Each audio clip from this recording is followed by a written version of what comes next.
धर्म और विज्ञान ने दुनिया के कई तरह के रहस्यों से पर्दा उठाया है। विज्ञान और टेक्नोलॉजी के इस युग में अब सब कुछ संभव होने लगा है। मानव का ज्ञान पहले की अपेक्षा काफ़ी बढ़ सा गया है, लेकिन इस ज्ञान के बावजूद व्यक्ति की सोच अभी भी मध्ययुगीन है। इंसान इतना ज्ञानी होने के बावजूद भी मूर्ख सा बना हुआ है। आज वैज्ञानिक युग ने लगभग सभी रहस्यों से पर्दा उठा चुका है, पर क्या आप उन बातों को जानकर अपनी सोच को नई दिशा देना चाहेंगे या तर्क वितर्क के जाल में उलझकर आंखें बंद कर लेंगे? हेलो नमस्कार दोस्तों, मैं हूं आपका दोस्त संदीप और आप देख रहे हैं मेरा YouTube channel all easy trick. आज के इस एपिसोड में कुछ ऐसी रहस्यमयी बातें होगी जिसे जानकर शायद आप चौंक जाएंगे। अमर है आत्मा। वैज्ञानिकों ने मृत्यु के अनुभव पर एक सिद्धांत प्रतिपादित किया है। प्राणी की तांत्रिक प्रणाली से जब आत्मा को बनाने वाला क्वांटम पदार्थ निकलकर व्याप्त ब्रह्मांड में विलीन होता है तो मृत्यु जैसा अनुभव होता है। इस सिद्धांत के पीछे यह विचार है कि मस्तिष्क में क्वांटम कंप्यूटर के लिए चेतना एक प्रोग्राम की तरह काम करती है। यह चेतना मृत्यु के बाद भी ब्रह्मांड में परिव्याप्त रहती है।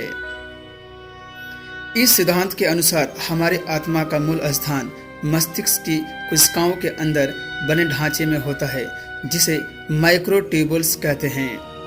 मशहूर वैज्ञानिक हेमराफ का मानना है कि दिल धड़कना बंद हो जाता है, रक्त का प्रवाह रुक जाता है, मगर माइक्रोट्यूबुल्स में क्वांटम सूचनाएं नष्ट नहीं होती है। ये महज व्यापक ब्रह्मांड में विपरीत एवं विलीन हो जाती है। मशहूर वैज्ञानिक हेमराफ ने यह भी कहा है कि यदि कोई रोगी बच जाता है तो यह क्वांटम सूचनाएं माइक्रोट्यूबुल्स में वापस चली जाती है तथा रोगी यह कहता है कि उसे मृत्यु जैसा कुछ अनुभव हुआ है। ह्यूमन ब्रेन प्रोजेक्ट इंसानी दिमाग को समझने के लिए 10 साल तक चलने वाली 1 अरब पाउंड अर्थात 99 अरब रुपये की लागत की परियोजना पर काम शुरू हो गया है। दुनिया भर के वैज्ञानिक इस परियोजना में भाग ले रहे हैं, जिसका नाम है ह्यूमन ब्रेन प्रोजेक्ट। इसमें ज़्यादातर वैज्ञानिक यूरोपीय हैं। इसका उद्देश्य एक ऐसी तकनीक विकसित करना है जिससे दिमाग के कंप्यूटर से नकल तैयार किया जा सके।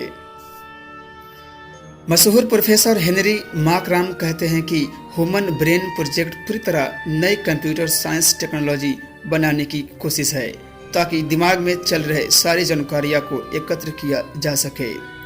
इतना ही नहीं बल्कि हजारों न्यूरो साइंस के शोध पात्रों से दिमाग का डाटाबेस भी तैयार किया जाएगा।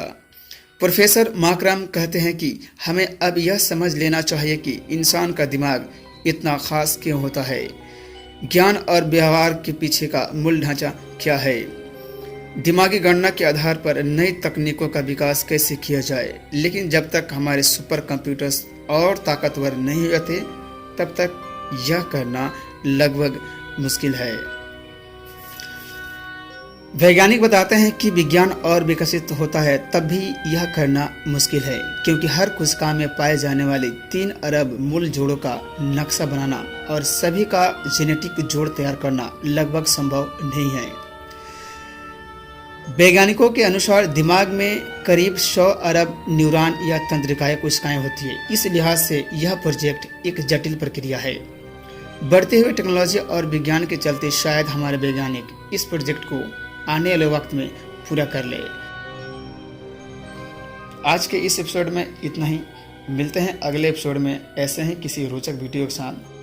अगर यह वीडियो आपको अच्छी लगी हो तो प्लीज़ मेरे चैनल को सब्सक्राइब करें, लाइक करें और दोस्तों के साथ शेयर भी करें। धन्यवाद।